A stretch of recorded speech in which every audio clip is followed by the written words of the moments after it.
اخلاق ایک دکان ہے اور زبان اس کا تالا۔ تالا کھلتا ہے تو معلوم ہوتا ہے کہ دکان سونے کی ہے یا کوئلے کی۔ جب کوئی دوست تمہیں اپنا راز بتائے تو یہ سمجھ لینا کہ وہ اپنی عزت تمہیں امانت دے رہا ہے۔ اس میں کبھی بھی خیانت مت کرنا۔ اپنے اندر پرندے کی طرح عاجزی پیدا کرو جو آسمان کی بلندیوں کو چھو کر بھی اپنی گردن جھکا کر رکھتا ہے۔ غرور اور غفلت کا نشہ شراب سے بھی زیادہ ہوتا ہے۔ جو اس نشے میں مبتلا ہو جاتا ہے وہ جلدی ہوش میں نہیں آتا۔ خدا کو ناراض کر کے لوگوں کو راضی نہ کرو، کیونکہ لوگوں کے بدلے دوسرے لوگ مل سکتے ہیں مگر خدا کے بدلے کوئی دوسرا خدا نہیں مل سکتا۔ معاف کرنا سب سے زیادہ اسے زیب دیتا ہے جو سزا دینے پر قادر ہو۔ 3 چیزیں ایمان کو تباہ کر دیتی ہیں۔ نمبر 1 امیروں کی محفل، نمبر 2 عورتوں کی محبت اور نمبر 3 جاہلوں سے بحث۔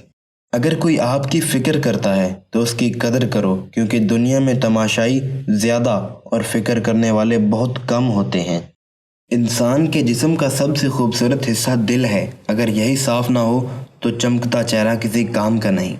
ایسے شخص کو کبھی مت گوانا جس کے دل میں تمہارے لیے محبت، فکر، عزت اور چاہت ہو۔ نامکمل علم فساد پیدا کرتا ہے۔ جو شخص سجدوں میں روتا ہے اسے تقدیر پر رونا نہیں پڑتا۔ عقل مند ہے وہ شخص جو انجام سوچ کر کام کرے۔ ہتھیاروں سے جنگ تو جیتی جا سکتی ہے مگر دل سے نہیں، کیونکہ دل صرف کردار کے ساتھ جیتے جاتے ہیں۔ جو دکھ دے اسے چھوڑ دو، لیکن جس کو چھوڑ دو اسے دکھ نہ دو۔ جو حق سے منہ موڑتا ہے تباہ ہو جاتا ہے۔ صورت اور سیرت میں سب سے بڑا فرق یہ ہے کہ صورت دھوکہ دیتی ہے جبکہ سیرت پہچان کرواتی ہے۔ کسی کا عیب تلاش کرنے کی مثال اس مکھی جیسی ہے جو سارا خوبصورت جسم چھوڑ کر صرف زخم پر بیٹھتی ہے۔ مخلص دوست کے اندر اتنا پیار چھپا ہوتا ہے جیسے ایک چھوٹے سے بیج کے اندر پورا درخت چھپا ہوتا ہے۔ زبان ایک ایسا درندہ ہے کہ اگر اسے کھلا چھوڑ دیا جائے تو پھاڑ کھائے۔ جو شخص موت کو یاد رکھتا ہے وہ تھوڑی سی دنیا پر بھی خوش ہو جاتا ہے۔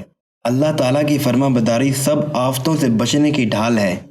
سچا دوست وہ ہے جو غائبانہ طور پر تیری خیر خواہی کرے۔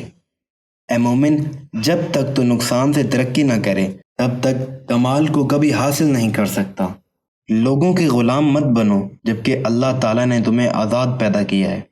ہمیشہ زندگی میں ایسے لوگوں کو پسند کرو جن کا دل چہرے سے زیادہ خوبصورت ہو۔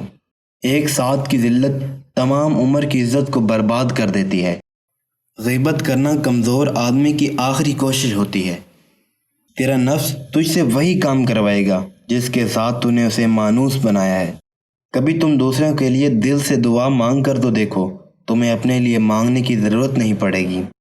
روزے دار کی دعائیں مقدر سے جیت جانے کا ہنر رکھتی ہیں، کیونکہ رمضان میں اللہ تعالیٰ کا عرش پہلے آسمان پر آ جاتا ہے